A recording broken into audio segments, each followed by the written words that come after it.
Makan mo. Makan mo rin. Ha? Makan mo rin. Ha? Ha? Lupit pit, lupit pit. Ano pit? Makan mo kasi na ano.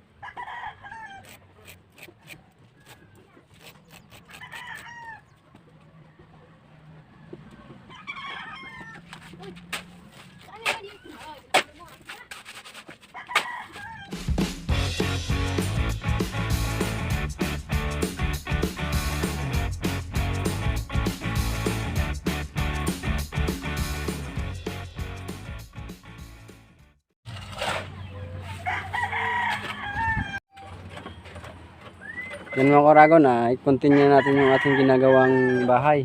Dahil may nag-deliver na sa atin ng hollow blocks na 100 piraso. Ito na yung dineliver. Ayan, saka yun. Ayun, dineliver na. May nag-ano pala sa akin, may nag-comment pala ka nung isang araw, may nag-comment sa akin ng isang viewers natin na ano daw, ba't daw puno yung ating ginawang itong ating CHB hollow blocks na mortar.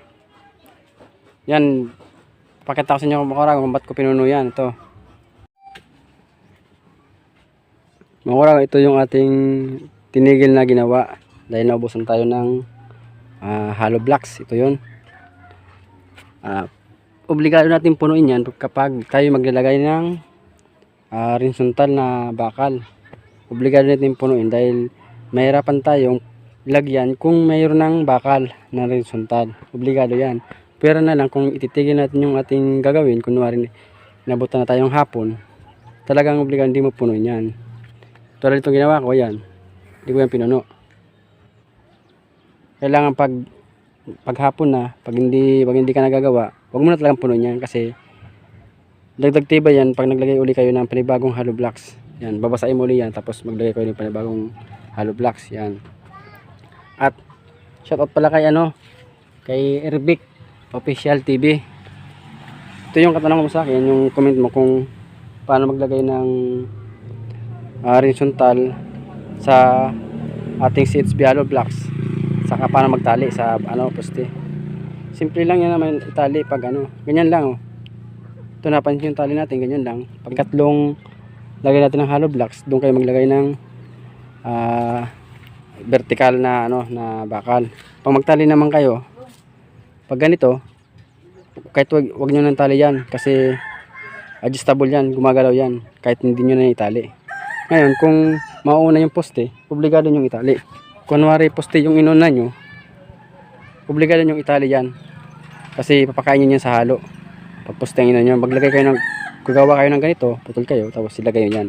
Kung diretsuan naman, mahabang diretsuan para nakaabang lang kahit hindi nyo itali. Depende na lang pag kung magsakto yung inyong ginawang stirrup dito sa pwede nyo itali para na makapix na, gumitna na. So, pag ganito, pag letter C yung gagawin nyo, obligado nyo itali kasi para din sa gumalaw, tapos nasahulog na yung yung gagawin. Ayan mga karawan, continue natin yung ating pag-asintada kasi nakahalo na yung ating masisipag na na labor. Yan. Maglalagay pala tayo dito ng yung bintana. Ang ating sukat ng bintana ay 80. 80 lang kasi para para medyo maliit lang kasi madalas kasi dito dumaan yung bagyo. Yung daanan to ng bagyo kaya maliit lang yung ating gagawin bintana yan. 80 lang yan sa hanggang bila mayroon din. 80 rin dyan ilagay natin bintana rin. Tapos doon sa kabila mayroon din maliit lang. Gagawin natin doon 1 meter by 140. Kumbaga sa pinakitchen niya mayroon siyang bintanang maliit. Tapos dito naman sa may CR, kasi may CR to, lagay tayo ng bintana dyan maliit lang. Ayan, continue natin ating ginagawa.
Yon mga kauragon, na nalubat tayo kaya di ko na sa inyo na ipakita yung pagkasintada ko. Nagawan ko na siya ng bintana at nakapatong na ako ng ilang patong na naman na ipatong ko ngayong maghapon. Ayan, pakita ko sa inyo yung aking natapos ngayong hapon na to. Yan mga kauragon, na nakapatong tayo dito ng dalawa. Diyan nakapatong tayo ng dalawa. Tapos dito dalawa rin, nakapatong tayo ng dalawa. Diyan dalawa rin. Tapos doon bali apat na patong doon sa dulo na yon. Ito na yung nailagay natin na bintana. Ayan, yung bintana niya. Ayan na yung bintana. Yung bintana niya, isang luwang niyan 80 by 1 meter ang ating gagawin dyan. Dito rin ganun din, 80 by 1 meter din dito. Ganun din sa kabila. Bali tatlo silang bintana na ginawa ko. Ayan.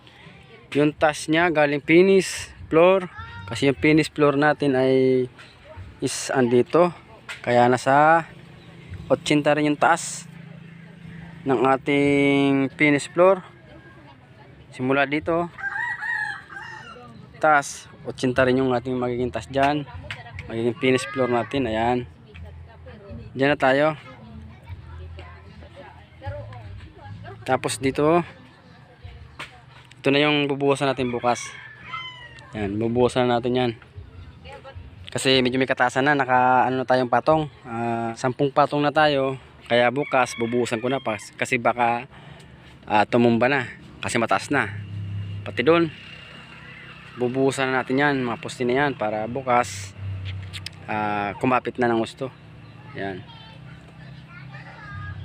Para may ano na, may sayos na ito. Yan, ganyan yan. Ganyan itsura niya dapat yan. Bubuhusan natin yan. Ang ating gagamitin dyan ay 2x2 lang. Para yung pinaka-nosin niya 2 pero yung lapad niya ay 25 cm. Lilinisan pa natin dito kasi marumi masyado, nakarat. Ayan. Yun nga mga kauragon, ang ganyan na lang ang ating video. Maraming salamat sa mga nagsusuporta sa atin dyan. Nasa 6,577 ang ating subscriber. Maraming salamat sa mga nagtitiwala sa akin, sa mga nagsusubscribe. Maraming salamat dahil binibigyan nyo rin ng pansin ang aking ginagawang video. Dahil para naman to sa inyong ginagawa ko. Siyempre, nangangarap din ako. Kaya sana'y matulungan din ako sa pamamagitan ng ads. Sana'y wag nyo i-skip. Maraming salamat. Thank you sa inyo lahat.